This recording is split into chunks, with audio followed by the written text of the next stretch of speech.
Good morning mga kakimpaw! Welcome back po dito sa Gandara SRA Channel for Showbiz Update.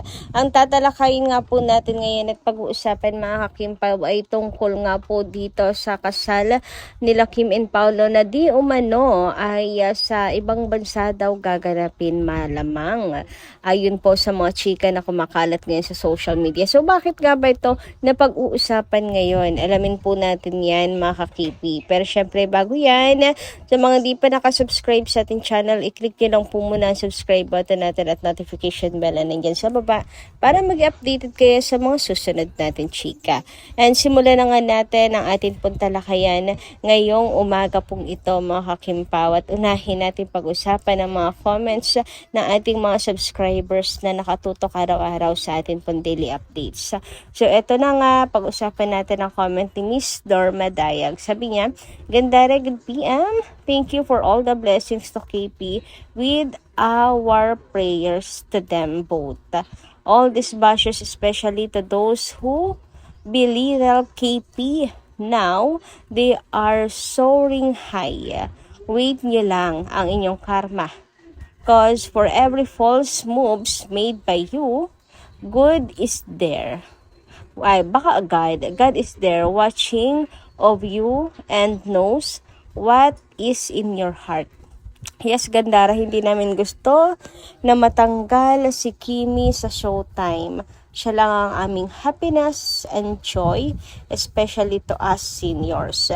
Yan, yung singer daw na hindi kilala, yung KP hypocrite. Yung singer na yan, mas lalo hindi namin siya kilala. God bless KP. Grabe naman si Miss Norma Dayag, pinatulan talaga yung bata, no? And speaking of mga nang liliit, minamaliit, sila Kim and Paolo, mga Kimpaw, kamusta naman nga kayo ngayon? Ayan, since nabanggit na lamang din ni Miss Norma Dayag, kamusta kayo na masyadong maliit at ang tingin kina Kim and Paolo? Kita nyo ngayon kung gaano po katayo kang narating nila Kim and Paolo. Napaka-successful ng kanilang world tour. May upcoming pang projects. Di ba bongga? Nanalo ng mga awards. And meron pa silang tatanggapin na award mga kakimpaw. Kamusta naman ang mga puso nyo? Nawa ay okay lamang kayo. I know kasi marami pa kaming isasampal sa inyo. Kaya hindi maaari na hindi kayo okay kasi marami pa kaming isasampal sa inyo. Anyway, dumako naman po tayo mga kakimpaw dito nga po sa Chinita Princess na si Kim Chiu na kung saan madaming natutuwa po sa kanya kasi hindi talaga siya plastic mga kakimpaw. No? Kung ano yung nakikita natin sa kanya sa mga videos, sa social media, ganun-ganun talaga siya sa personal, mga kakimpaw. Walang halong kaplastikan, walang tinatago sa kanyang pagkatao. Sabi nga po dito mga kakimpaw, I really get it now. Why people can easily say she's lovable. Sobrang charming niya and positive energy talaga. Ang gaan ng vibe, ng aura. Watching how she is sa reels is admirable na.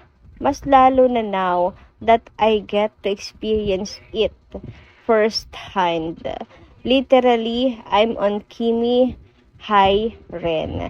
Thank you so much sa pagpapatotoo, Madam Zavaina. Credit po sa inyo. Pahiram muna nitong inyong post na to kasi hindi ko mapigilan na talaga mas lalong ma-in love kay Chinita Princess. Sa kanya talagang kabutihan mga kakimpaw. And talagang super charming naman talaga ni Kimi. Madali mo talaga siyang magugustuhan, makakagaanan ng loob. Kasi talagang si Kim ay super approachable, madaling kasundo mga kakimpaw. And yung vibes niya, di ba? Sabi nga ni Paula Avellino, she has the charm. She has the charm na talagang mamamagnet ka sa kanya, na mahahawa ka sa joy.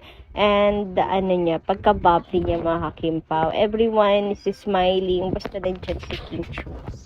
Samantala, next topic naman tayo mga kakimpaw at patungkol nga po to sa ABS-CBN report na binahagi ni Kimberly Kimpaw Avellino. Sabi niya dito, the gross of net worth this year, 2026, kasama ang May Love Will Make You Disappear ng Kimpaw, Kim Chiu and Paolo Avellino. And kahit hindi naman super blockbuster, ang mahalaga blockbuster movie at may malaking ambag sa Mother Network at may ambag sa lipunan. Kahit dahan-dahan, mahalaga araw-araw nating nakikita ang Kim Pao na parating may projects, events, endorsement activities at maraming awards.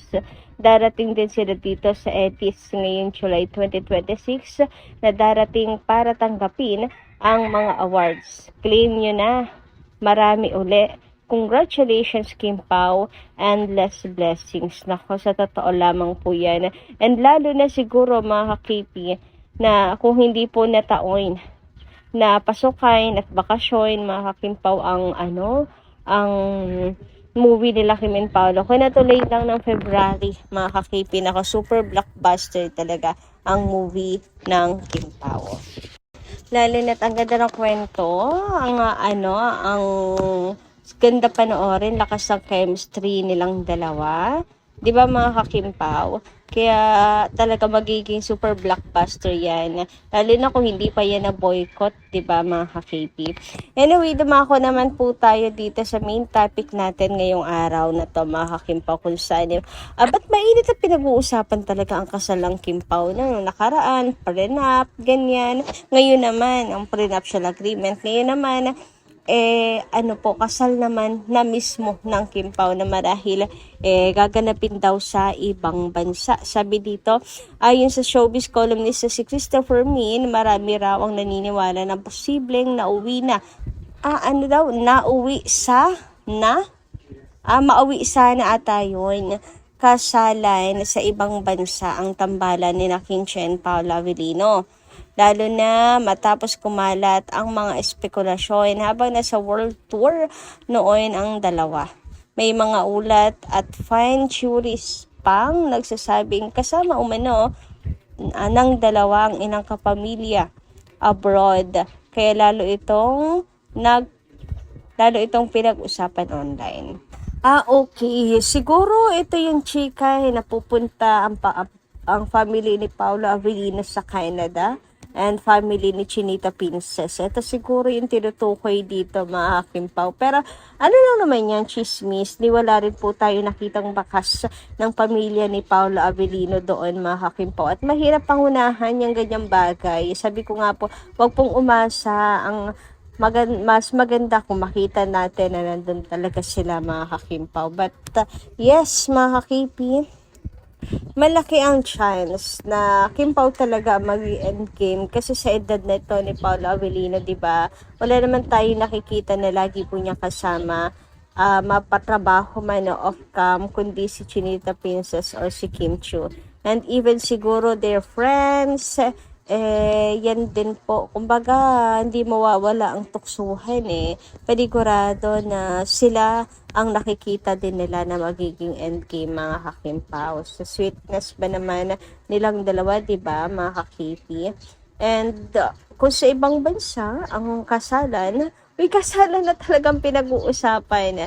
Naninibago ako kasi nandito pa lang tayo sa ninanamnam pa natin, mga ka-Kim Pao etong pag-amin ng Kim Pao ng kanilang relasyon. Pero parang ang bilis mag-jump into kasalan agad-agad, mga ka-Kim Pao. Pero ganun pa man, ayan, wish nga ng iba na sana daw po ay sa ibang bansa ganapin.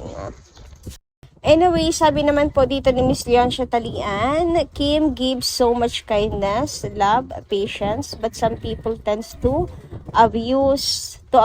As a Kimmer, I hope na always pray that Kim be given the wisdom and discernment to do the right path, that Kim will not be hurt again. Praying every day that Kim will find genuine love soonest. Lahat po tayo yan naman ang dasal for Kim Chiu, diba? But as Kim Pao fan naman, Ma'am Leoncia Talian, alam ko kakasabi nyo lang na you're a Kimmer, so matik na yan talaga ang nais ninyo for Chinita Princess talaga.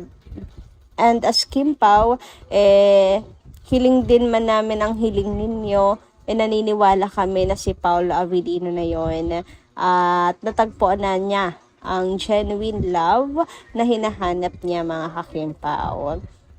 Samantala, sabi naman ni Mang Visitasyon de Guzman, yung mga basher ni Kim madaling hanapin. Yung vlogger nagsabing minsan, pinsan niya si Paulo na todo laet kay Kim, na search ni Chika Patrol, pinakita pa yung picture niya sa pa-live ni Chika Patrol. Hindi naman siya maganda, pero kung makapintas kay Kim, wagas. So, ayan, so, ayan, na diba, grabe yung bashing kasi kay Kim dahil po ata yan sa politika din. And kung pinsan talaga siya ni Paolo Abilino, bakit hindi? Bakit bakit hindi na lang niya suportahan yung pinsan niya kung kanino ito masaya, di ba, mga kakimpaw? Ayun. So, yun lang po muna ang ating update. Maraming salamat po sa inyong pakikinigan. Kita-kits po tayo muli sa mga susunod pa natin, chika. Sa ganap nila Kim and Paolo. So, yun lang. Ingat po palagi.